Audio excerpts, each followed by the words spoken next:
ඔන්න අපි ඩිනර් වට් එකකට යන්න තමයි හදන්නේ. පොඩ්ඩත් එක්ක මේ වගේ ගමන් යන එක චුට්ටක් අමාරුයි. මොකද පොඩ්ඩොන් එක තැනක තියාගන්න හරි අමාරුයිනේ. ඔන්න කොහොම හරි අපි ඇවිල්ලා තියෙන්නේ දැන් බාබකියු නේෂන් එකට.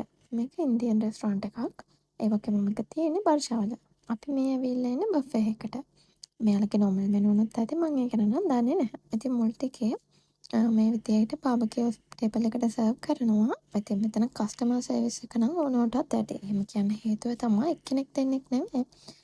3-4 දෙනෙක්ම සැරෙන් සැරේ විනාඩි 5න් 5ට විනාඩි 10න් 10ට වගේ ඇවිල්ලා කෑම ගැන මොකද හිතන්නේ, කෑම කොහොමද, මොනවාද අඩුපාඩු කියලා සැරෙන් සැරේ අහනවා. ඉතින් මම සාමාන්‍යයෙන් වැඩි කතා කරන්න කැමති නැති කෙනෙක්, ඉන්ට්‍රොවර්ට් කෙනෙක්. ඉතින් ඒක නිසා මට චුට්ටක් ඒක ඕනෝටත් වැඩි. උනාට නෝමලි පොදුවේ කිව්වොත් කස්ටමර් සර්විස් එක උපරිමයි. වගේම කෑමත් හරිම රසයි. ඉතින් ඔයාලා දන්නවනේ ලංකාවේ කෑම රසට ළඟින්ම යන රස තමයි ඉන්දියන් කෑම වල රස.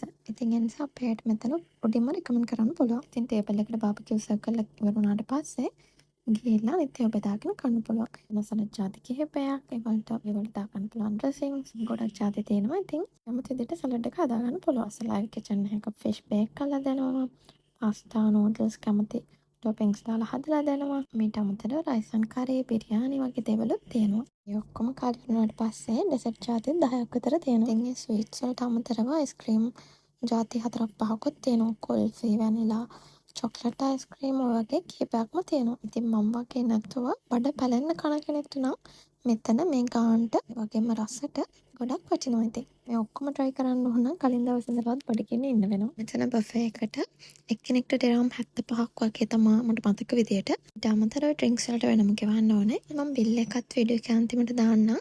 ඔයාලා මෙහෙ try කරපු රසම රස කැම තියෙන රෙස්ටොරන්ට් තියෙනවා නම් ඒවත් කමෙන්ට් එකක් දාගෙන යන්න. එහෙනම් බලලා වීඩියෝ එකකින් හම්බෙමු. Bye.